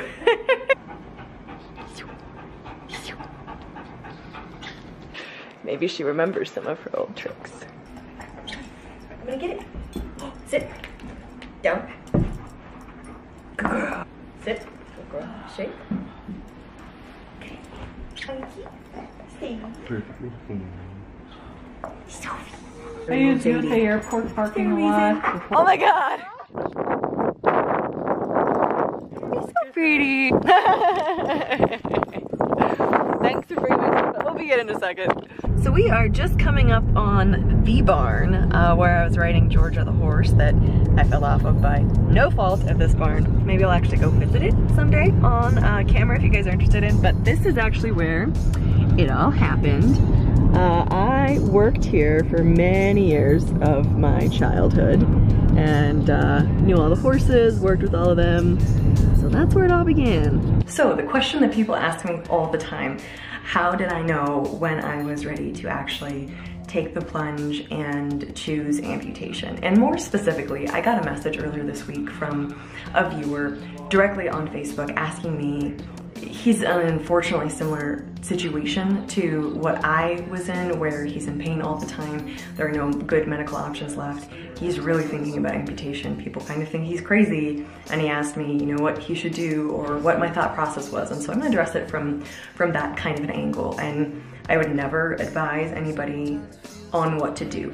It's their life. So I'm just gonna tell you my story and how I actually knew it was time to make this choice. My actual decision process started back in January, and I had my amputation in October.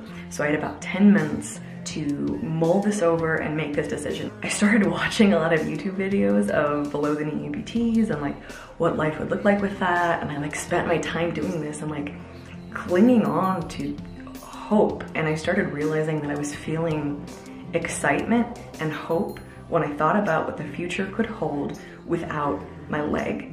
And let me just pause right there and say that that's not a normal thing to feel. If you are an able-bodied person, it's probably insane to think that anyone could feel excited about the future without a leg. And I thought it was insane to feel that way too. And I actually talked to my counselor for weeks about it to like work through my mindset and work through what I was feeling to make sure that I wasn't losing my mind.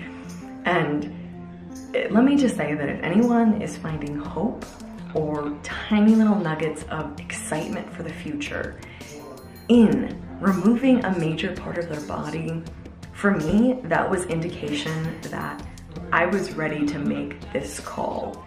When I pictured like the two different futures, one being more surgeries that probably weren't gonna work but could buy me some more time, or just cutting to the chase of what was gonna happen anyways, biting the bullet and having my leg amputated. This one felt like darkness and more depression and more anger and just, I felt gross when I thought about this. And option B, which was going forward with an amputation, which was terrifying, don't get me wrong, filled me with bits of hope and tiny little nuggets of excitement. And that felt so abnormal, but I couldn't deny that that is what I felt. And I tried to deny it. I tried to like schedule the other surgery. I tried to move forward with that, but I couldn't. And I just hit a wall where I was like, I know in my heart what is right. I know what I want. I know what I need. And it is not suffering with a part of my body that is dying anymore. It needs to go. I know that it doesn't make sense to a lot of people who have not lived in chronic pain, but if you've dealt with chronic pain, I know that you would do just about anything to get rid of something that hurts all the time that you can't help. And I deal with chronic pain that can't go away. In the same accident that I injured my ankle in, I also injured my neck. And I have chronic pain in my neck that I have dealt with for the same amount of years. I can't amputate my neck and stay alive. I'm gonna be dealing with that. End of story. And there isn't currently hope for a solution with that. There is hope for a solution with my ankle. And so I took that hope for a solution. And so the best piece of advice that I could give to anyone wondering if they are ready to amputate is A, obviously make sure that like you've done all your research and that you've like talked to medical professionals. And I would honestly really recommend talking to a therapist or counselor and other amputees, like ask questions.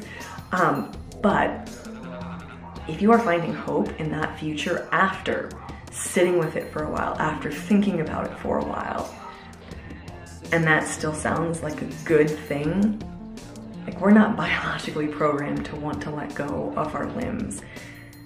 And so for me, that was the moment I was kind of like, wow, I really know that I am ready for this, because there's no way I could want this, I would want this any other way, because I know I'm not crazy, I know I'm not mentally unstable like that, and so I know it's time. And I was able to talk to a doctor who completely agreed with me that it was time, and we went ahead and did it.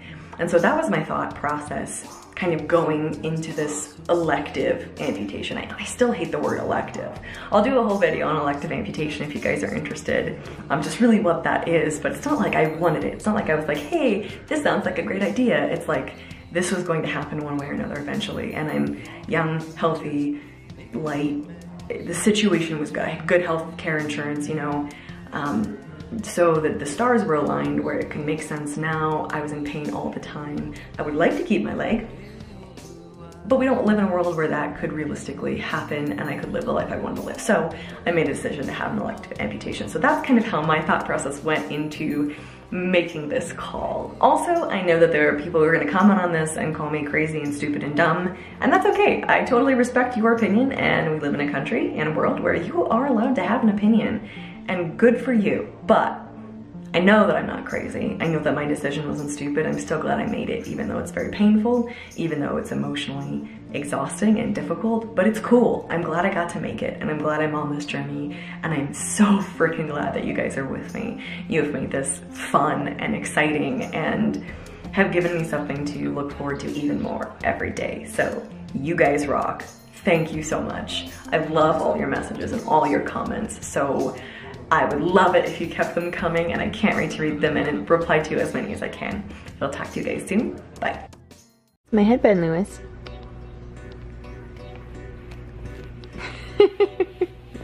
Lewis, that's my headband. Well, hello there everybody, and if you're wondering, yes, I am sitting on a toilet because I know that you can see this empty toilet paper roll in the background, but this is the easiest place for me to get my liner on and take off my shrinker. So a shrinker is basically this thick, like, sleeve. I'm supposed to wear it during the night. It helps the swelling go down. It helps shape my new limb appropriately. This, on the other hand, is really thick. This is like turned inside out. This is what's on the outside. It's what I'll actually be wearing all day, every day, when I am actually wearing a prosthetic leg. So I'm supposed to start wearing this during the day to get used to it. It also helps the swelling and shaping of my limb as well. Let's get this off. Let's get this on. By the way, check it out, guys. Like, it's finally starting to look okay. So we start by turning it inside out and kind of, oh, can't have anything on the inside here, and just putting an indentation there so I can put my leg up against it. And this is still not comfortable at all, but hey, pain is part of the game. Slowly. Ow. Rolling it up my limb. Man, my hair likes to stick to this. Make sure there's no wrinkles. And there we have it. So then I wear this the rest of the day. Let me get this back on. I think. So this is gonna sound weird, but I know that you guys have seen videos of me doing things in public. And I talked about how I have started feeling some anxiety about going out in public and kind of people's reactions, but you know, I'm working through it and it's honestly okay. But one thing I haven't talked about, which is bizarre to me, that this is a thing that is like a sticking point for me, is I was okay from day one, like being wheelchaired around out in public, maybe some mild discomfort, but walking outside my front door, not walking, crutching outside my front door to put something in the mailbox or to like pick up a package or like say bye to someone leaving the house was like terrifying to me. The idea that my neighbors would see me without a leg and ask questions, or I don't know, just the idea of my neighbors coming up to me and asking questions and knowing that like I'm here disabled, where previously they saw me walking around and living life and all of that. And I honestly can't explain to you why it's my neighbors that are like the sticking point for me and just being so scared of that. So I need to go put this in a mailbox, and instead of waiting for my dad to get here, he's bringing lunch today because he's a sweetheart, and asking him to put it in a mailbox for me, I'm gonna go do it myself and just kind of face the fear, because what better way to get over something than to address it, right? That's what we do, guys. So I'm gonna go bring this to the mailbox and tick or check or whatever the word is, another item off my list for the day and face this fear.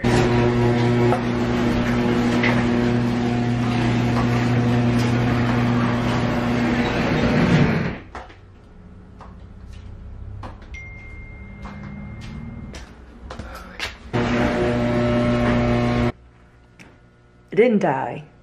Actually, wasn't that terrifying. And I'll probably do it again sometime in the near future. So I'd like to be a contributing member of society again. And by society, I mean my household. And one way I can do that is laundry. But there is so much laundry, and I only have one leg. But that's not gonna stop me, guys. We're gonna find a way to do it. This has been my wardrobe for the last 7 weeks, so I don't have to make it up 2 flights of stairs. How am I gonna do this? I mean, I do have one hanger left for, oh, you know, like 20 pieces of clothing, so that could work. Or I could change my system. Or I could just transition my clothes upstairs and go upstairs every day to get dressed, but that sounds like not a lot of fun. Vital garments, down here, everything else goes.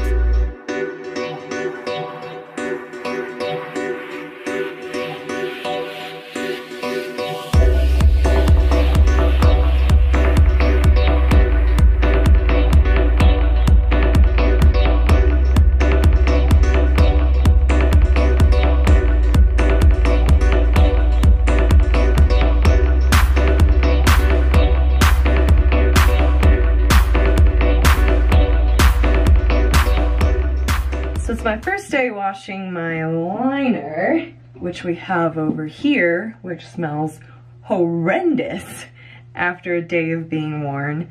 Apparently need to wash it with ivory soap and water and nothing else, so I'm gonna try to do that. See if we can get something a little more non-disgusting, and hang it up with one of these handy dandy hooks that my mom got me for it, and see if that works.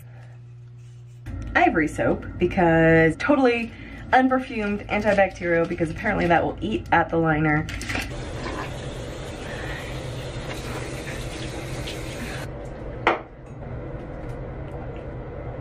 Ta-da! So we have a command hook on the wall, then a hanger, a one-sided hanger on the other side. Put the liner up to draw there. Whoop. Yep, never mind. Just lost it, but make sure the wall is clean behind it. No idea if I did this right. I will find out tomorrow morning, but in any case, it's a first try. Well, this afternoon took a turn. You after my quesadilla this time? Do you want it real bad? It's right there. Luis, you retreated away from my quesadilla. Always watching. Hey guys, it's Jo and welcome back. So I'm going to take you today on a bathroom tour as a new amputee. Bathroom tour sounds odd, doesn't it? But as an amputee, it's important because falling over is a really big concern. If it happens, if you fall on your residual limb, that can lead to issues, that can lead to delayed getting on your prosthetic leg. So staying safe and not falling down is really important. Now, before I had my amputation, I was able to make a few modifications in my bathroom, and I want to show you what those are and the ones that have actually been really helpful to me. There were some that I just tossed out because, you know what, I overthought it and it didn't actually make any sense to do, but I'm going to show you the ones that have been really helpful to me and why. So let's take a look. All right, welcome to my bathroom, you guys. All right, so the first A modification that we made is having these handrails basically on the toilet itself. I thought that it might be overkill to have that, but it really wasn't. Super helpful coming home from the hospital, being dizzy, on medication, getting used to a new body basically and a new sense of balance. Having those to hold on to, really, really helpful. Pretty easy modification to make as well. This little stool right here, I think that was about 30 bucks at Bed Bath & Beyond, was really, really, really important both for showering and using the restroom. So I used it to rest my cast on wherever I was sitting, really. Having my leg below my heart was really painful as it was swollen, as it was healing. It still is, honestly. So being able to prop it up on that was really helpful. Also, when it was in the shower, not everyone has a cast on when they get home from the hospital. I did. So we had to wrap it up in a bunch of stuff to keep it safe from the water, and then I put it up on that little stool to keep it out of the shower itself. So in the shower, we did have a shower chair. That's kind of vital for any new amputee or amputees in general. There's also shower benches if you have a tub setup, but this shower isn't going to be very conducive for that setup. So inside the shower itself, I have the shower chair, like I said, and then within reaching distance, we had, you know, obviously soap and everything here. And then here's another modification I made. I know it looks messy, having the shower head hanging down, but previously it wasn't a shower head like that, you know, just to turn the water on up at the top. But this way I can actually grab the shower head, be able to turn it on and off really quickly, and then I just leave it down there when I'm done so I can pick it up again really easily. Then over here, we installed these so that for shampoo, body wash, and conditioner, so that I could sit and dispense those instead of having to reach down. Reaching down when things are wet is a little bit dangerous, so this made it a lot easier. As far as the rest of the bathroom goes, I put in a couple hooks. Hooks end up being really helpful for just, you know, whatever you end up thinking of. I ended up using that for a hair towel. I'll rest my knee on that stool as I'm washing my hands, brushing my teeth, anything like that. I did, you know, put a cup there to keep my toothbrush out. It's one less thing to open in the evening. I have antibacterial soap out there. I just made sure that the shelves and cupboards were stocked with everything I could need for the next, you know, couple weeks after surgery, so I didn't really have to think, and everything was right there. So coming out of the bathroom also, because I don't have a big bathroom down here, we put a couple bins right there, as well as a laundry basket. So I could literally, you know, put laundry in the basket without having to move at all. Really reduces the danger factor. That's it for the bathroom tour, guys. Let me know what works for you. I know that everyone modifies their house differently. Everyone needs different things. Some people use a wheelchair, some people just use crutches. I mean, it's different for everyone. Everyone's journey varies. So let me know what your bathroom looks like, what you've done, what's been helpful to you. I would love to hear about your house. So let me know in the comment section. I've loved what you guys have been sharing with me. I've learned a lot, honestly, so thank you so much. I look forward to seeing you in the next video, and I will talk to you soon. Bye, guys. Have you ever wondered what a below-the-knee amputation looks like 14 days after surgery? Today's your lucky day. I hope you haven't had to wonder that, but if you have, I'm headed up to Denver right now to get my cast taken off, and we're gonna see what this looks like. I am gonna be honest, I'm a little scared to see what it looks like. I feel like it's been an easier transition having a cast on, because I woke up from surgery and I saw that my leg was gone, but I didn't really see it. It's covered up, it's been encased in something. I haven't seen my skin, I haven't seen where it's actually cut off, I haven't seen where it ends. And so I feel like it's been a little easier to deal with. But today's the day. Today's the day I actually get to see my new leg. And I'm freaked out. I really am. I've been okay about this whole process so far, but I'm starting to feel a little weird about it. I think by the time I get up there, I will be good to go. I generally am, but we'll see. I'm gonna take you guys along for it, and you'll be there to see my reaction and to see what it actually looks like. For my fellow amputees, this is what a below the knee amputation looks like 14 days after surgery. So let's head up, let's check it out, and let's see what it looks like.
Hey everybody, welcome back. This is my husband Brian. Hey. Hey, so I got a question that I thought it would be easier to answer in person than responding to a comment about telling your family that you're getting your leg chopped off. And this is my family, so I thought it would be easier to bring him on. It's a really intense decision to make, obviously. And you weren't on board at first. Not. I was very anti on board. Yeah, what was your reaction when I was like, hey, this might actually realistically be a possibility, like soon?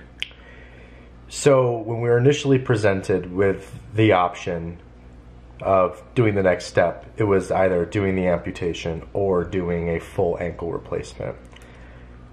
My mindset was let's exhaust every last somewhat feasible option before we go down that road. Yeah. But doing more research, learning that with a full ankle replacement, I mean, she'd never run again. I'd have to be, yeah. There'd be no serious hikes again. Still in pain. There'd be no wrestling. There'd be no jiu-jitsu. If you don't know, she's big into wrestling and jiu-jitsu. Yeah. It's a life, but it's a partial life, and there's a good chance she would have had pain still. And 10 years from now, most likely we'd have to face an amputation anyway. Or two. And it's way easier to adapt in your 20s than it is your 30s. So I came around to it, but I was very, almost resentful at the decision at first. Understandably. But I came around. Yeah. Yeah. And yeah, thanks for sharing that. I think this is probably going to sound weird. I'm not used to making decisions for myself that fly in the face of people who I love and respect. Like, I'm okay pissing people off if they're, you know, outside the 3 people who I really love and trust. And this is the person who I love and trust. And so making a decision that is so for myself that I knew was going to be best for me, that is so drastic, that really frustrated my husband. And I made it with you. Like, that was a decision that we made together, was really difficult to do. And so to the person who asked that question, as far as advice, I would say if it's something that you know you need to do for you, do it for you. And if you the conversations may not be easy with your family, and know that their reaction is outside of your control. And I don't mean to sound like a dick about that, but I came to the place where I knew, given all my options, this is what I had to do for me, as terrifying as it was. And the only thing that I could control is me and my actions and reactions. And so I tried to be as understanding, and I tried to listen, and I tried to like go forward with the ankle replacement at first, like we scheduled it and everything, and then I just came to the realization I really couldn't do that. So they may not have the best reaction, but even if they don't, know that their minds may change, and if you know what's best for you and your doctors are on board, I would say you have to, it's your life. It's your life and it's your body, as hard as it may be. Go forward with it and find support elsewhere. You know, go to amputee support groups and find Facebook forums and so on and so forth. Anything else you would add? Nothing. Nothing. All right. Hope that answers your questions. We are just about to head up to see our puppies, who we have been without for like a month and a half now. We love your daddy, Sophie. She's a big teddy bear. Oh, sweet kisses. You got a high five? Yeah, good girl. What if I took your toy? I'm gonna take it. I'm gonna get it.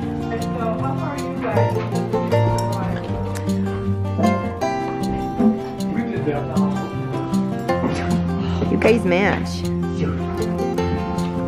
Ricardo. You getting in the chair? Oh, she can be anything. What else did we see her in recently, babe? So she destroyed one of these once in an hour.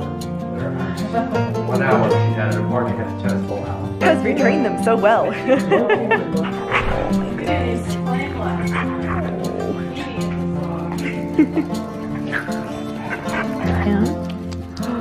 She loves so awesome. Sophie, sit. Or come up. Amazing movie. She should have died 3 times before we ever made it. The real reason I had my leg chopped off is so that people would bring us free food. Tori today asked. It works really well. I don't ever want to be a motivational speaker. I do want to be a speaker.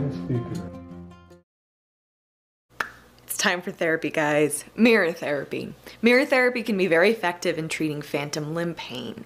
What is phantom limb pain? Well, if you're an amputee, you're probably familiar with this. It's when you feel like you have pain in the limb that is no longer there, what has been amputated. My ghost foot, if you will.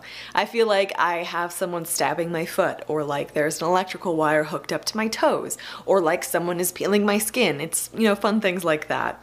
There aren't super effective methods for dealing with phantom pain, which is a bummer. Generally speaking, it dissipates over time, but for some people, it lasts for months or years. I'm about 3.5 weeks in, and I am dealing with it a lot, especially in the evenings, so mirror therapy is one thing that has been proven effective. One thing to note is that it doesn't work immediately for most people. You have to work at it, you have to be consistent with it. I've been doing it every day ever since I got my cast off. Mirror therapy works by essentially tricking your brain into thinking that your amputated limb is still there, and you're able to move it and work with it and loosen it up, essentially.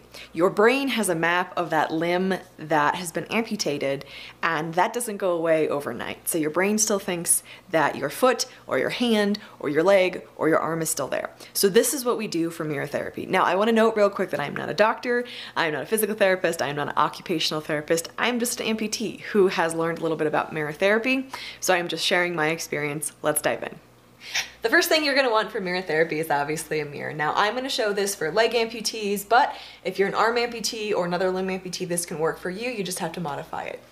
I start by sitting on the floor with a mirror in between my legs, and I put my head on the side of the mirror that my good limb, my intact limb, is on. Before we start, one thing to remember is that I am practicing these motions with both sides of my body.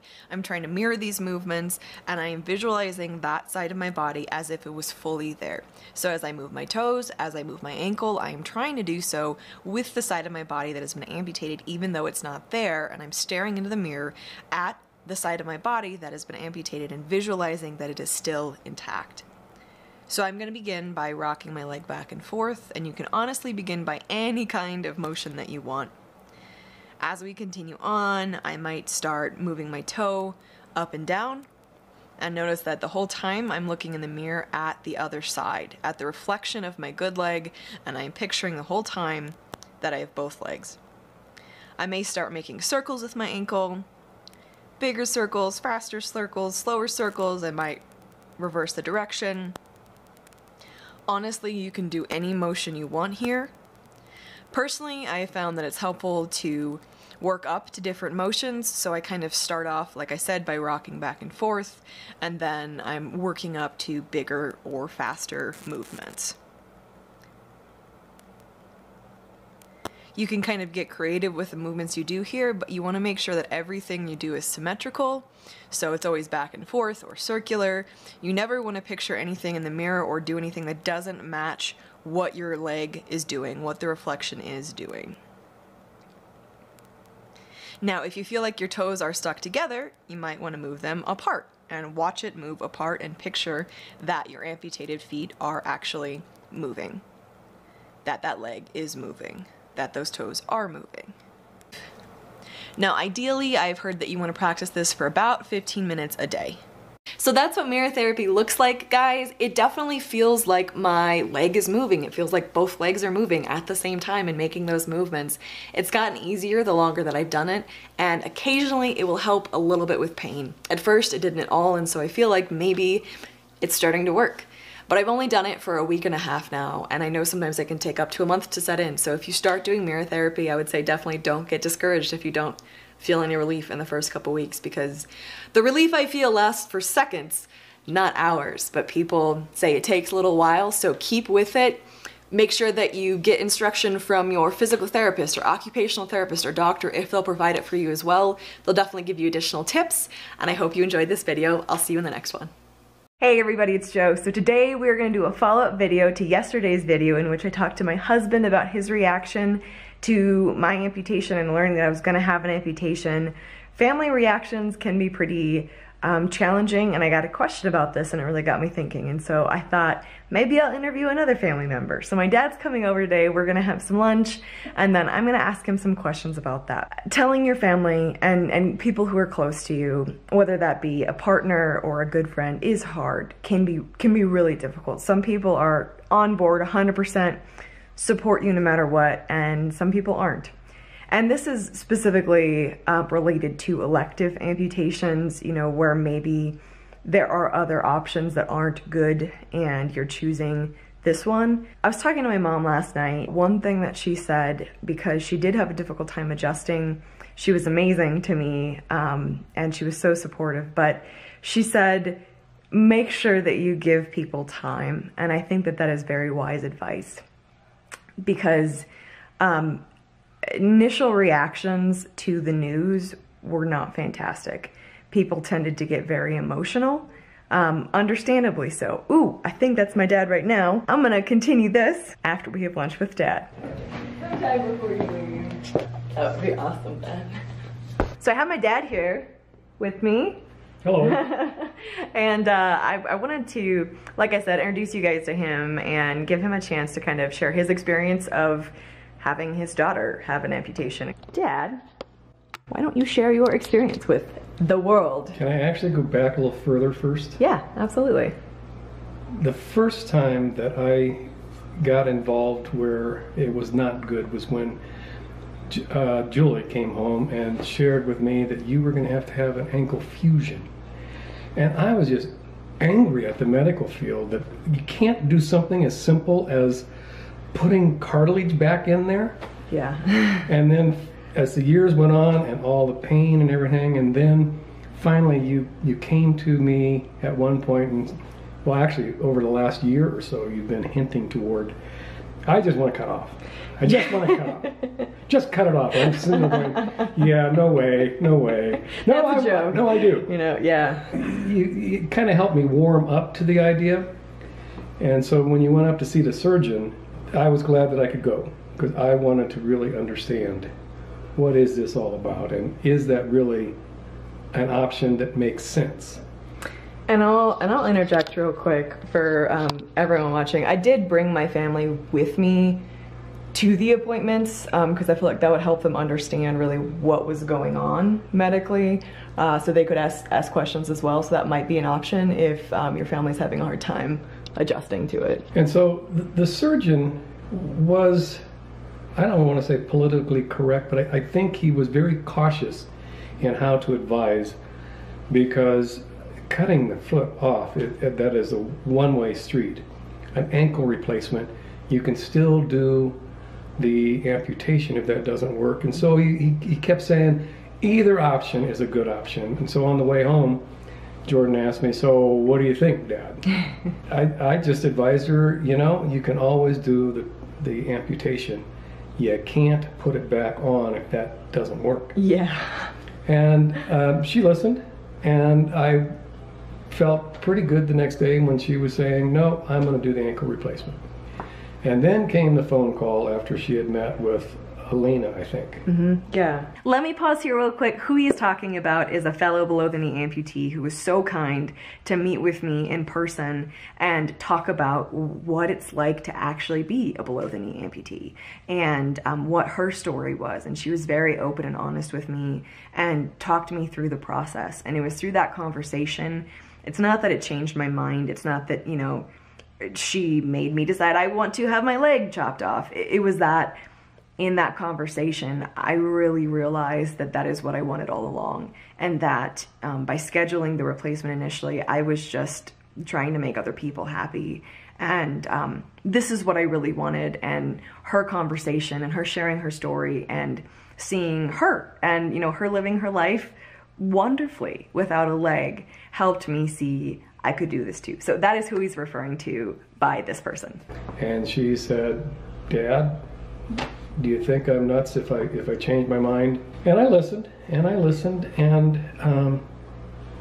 I was definitely uncomfortable with it. But I felt Jordan, I felt you, I guess you're here, had done a lot of research, and she really knew herself. And though I knew it was a really impossible decision for her, if it was impossible for her, who am I not to encourage and come alongside of her? So it took me a little bit.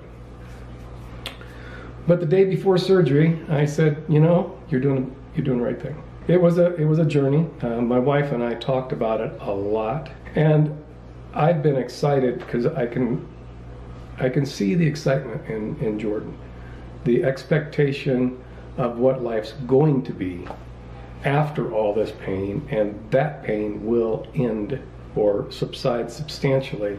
And most people know that that is what happens in this particular direction. And she'll be able to maybe go jogging with me. You and the puppies? Yes. I wish my dad could hear the internet giving him a round of applause because that was awesome. Thank you, Dad. If there is one thing that this whole process has made me even more aware of, it's that I have truly such an amazing supportive family, because this was not easy for them to get on the same page with me. I'd like to share just a couple more pieces of advice when it comes to talking to your family. I think the biggest thing that I had to come to terms with was the fact that even though sometimes my family was fighting me on the decision that I was making, it wasn't because they didn't care about me, it was because they did care about me. They didn't want me to go through such a life-changing, painful, difficult thing if there was any other way. And it took me a while to clearly communicate to them, listen, I would not make this decision if there was any other option. I don't want to live my life without a limb. Like, that was never in the cards for me. That was never something I wanted to do. And so the fact that I am choosing to do this should really tell, you know, everyone something about the amount of pain I'm in, the amount of frustration there is in my life because of this issue and because of all the surgeries I'm going through over and over again. If your family is not initially supportive of your decision, it may be because they do care, and give them space, give them time, have those conversations with them. And even if you're comfortable with it and your dynamic works okay, maybe invite them to doctor's appointments. That was kind of a game changer for me. Kind of hearing the conversation and gaining a larger understanding, and, you know, knowing that my surgeon was on the same page and was supportive of whatever decision I made, but that he was ready to amputate. And knowing that I wasn't crazy for considering this was helpful. So if you can bring your family to doctor's appointments, that might be a helpful thing. Another thing that I think could be really helpful is sharing what life actually looks like with whatever kind of amputation that you are facing. If you can talk with people like I was able to, or share those people or those resources with your family if they're willing to talk to them, or videos or support groups, and show them that this is not the end of the world, that this is not the end of your life. Because my experience was that when I talked to a number of people, you know, outside my family, like just in general, oftentimes the reaction was like, you can't do this, like you'll ruin your life, this is the end of everything. Where to me, it was a beginning. And I wanted to show people that, like, hey, people live beautiful lives, amazing lives, fulfilling lives with this kind of amputation that I was facing. You know, you make it what you want it to be. And so if you can show your family examples of people who are doing that, I think that could be a positive thing for them and for you as well. I hope some of that was helpful. That's it for me today, guys. If you have video requests, leave them for me in the comment section, and if I can, I will absolutely do them or answer your questions, you know, directly.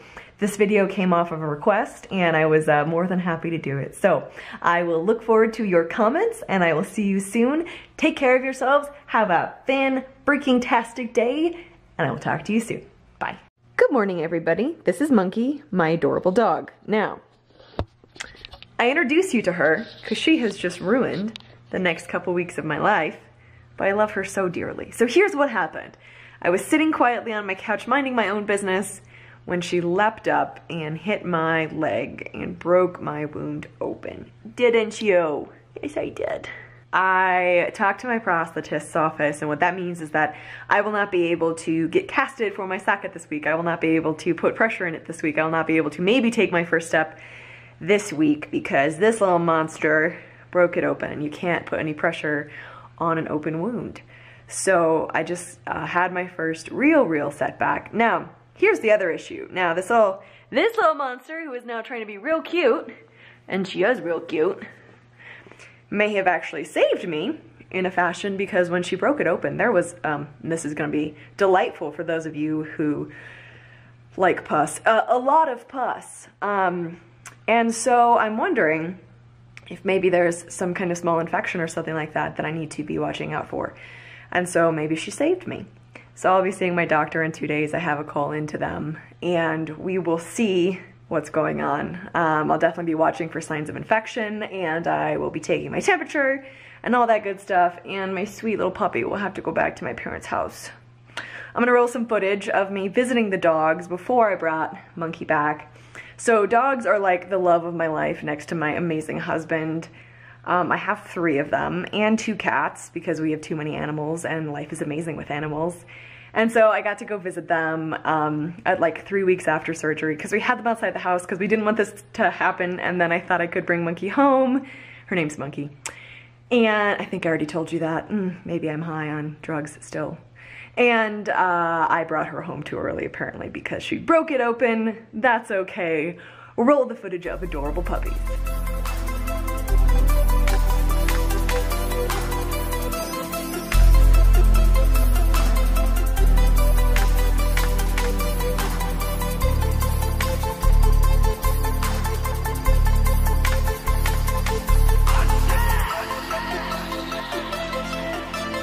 You want to say bye to the camera, Monkey?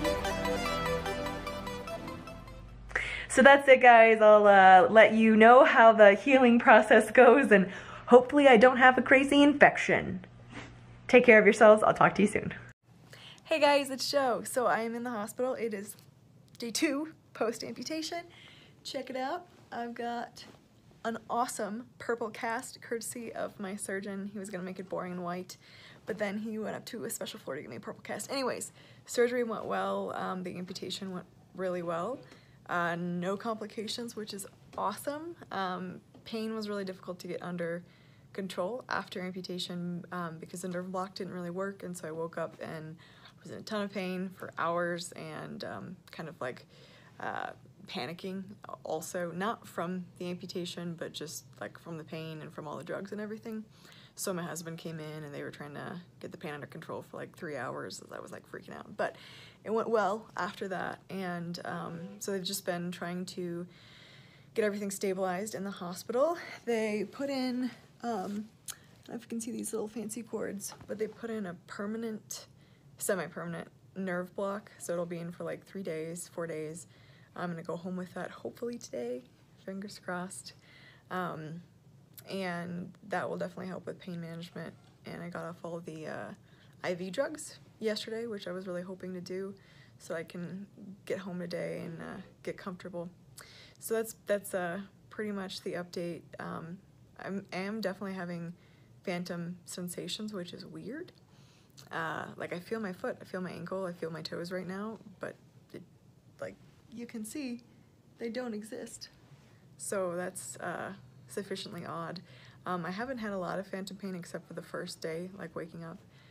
Just sensations, so hopefully that continues, fingers crossed. I am on gabapentin, so I think that's probably helping the nerve pain. So we will see where things go from here. I woke up and still was really glad that I did this. Still was really grateful that my ankle that has caused so many problems was gone, and I'm really grateful that I woke up with that feeling. And didn't wake up like horrified that I had done this, because I was a little bit scared that would happen. So good news pretty much all around. Now it's just recovery and getting better and getting that carbon fiber rocket foot and running again. So we'll see how things go. But thanks for watching, guys, and I will talk to you soon. Bye.